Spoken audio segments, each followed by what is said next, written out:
So in the last video blog, I mentioned my 4800 Actions Challenge, the year-long quest for an insane amount of structured time work.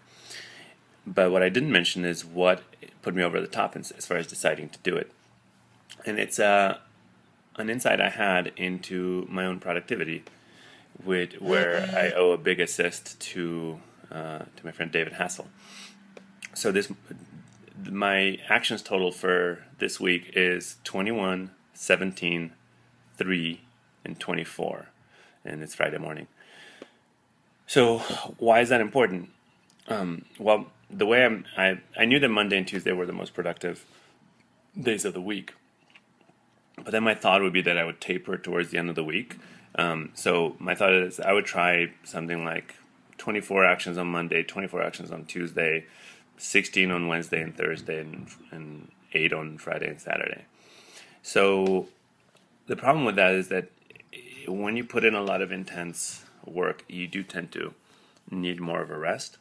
So Wednesday, I happened to have a bunch of meetings scheduled and a trip down to Mountain View, so I couldn't actually complete any actions. And I think that was actually psychologically restful for myself.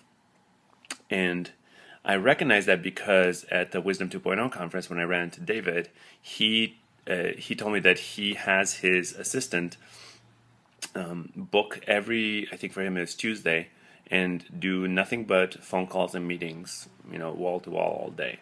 And that's such a clever idea because you basically give up one day a week and you get to be productive the rest of the week, because there's nothing like meetings to interrupt productivity.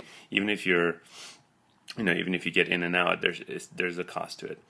So to me, the best day to do that is actually Wednesday, not Tuesday, because I can have 2 kick-ass days on Monday and Tuesday.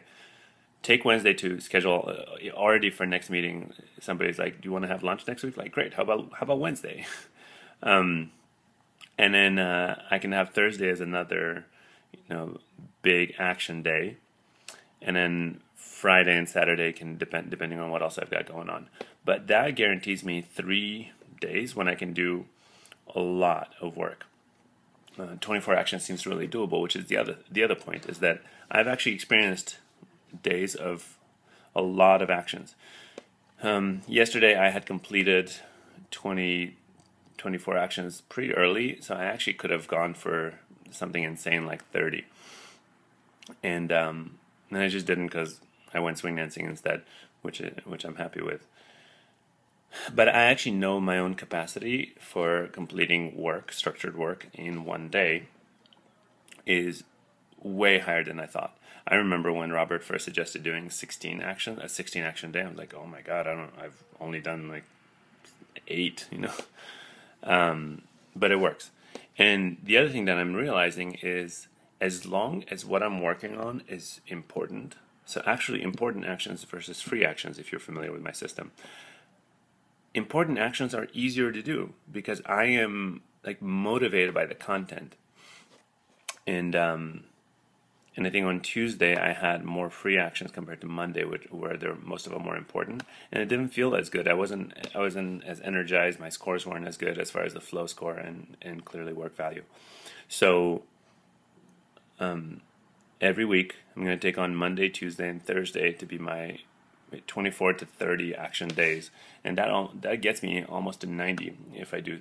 So the rest of the other 4 days of the week I can kind of chill. And that's my recipe to completing the 96 to 100 actions a week that I need to fulfill my 4800 Actions Challenge.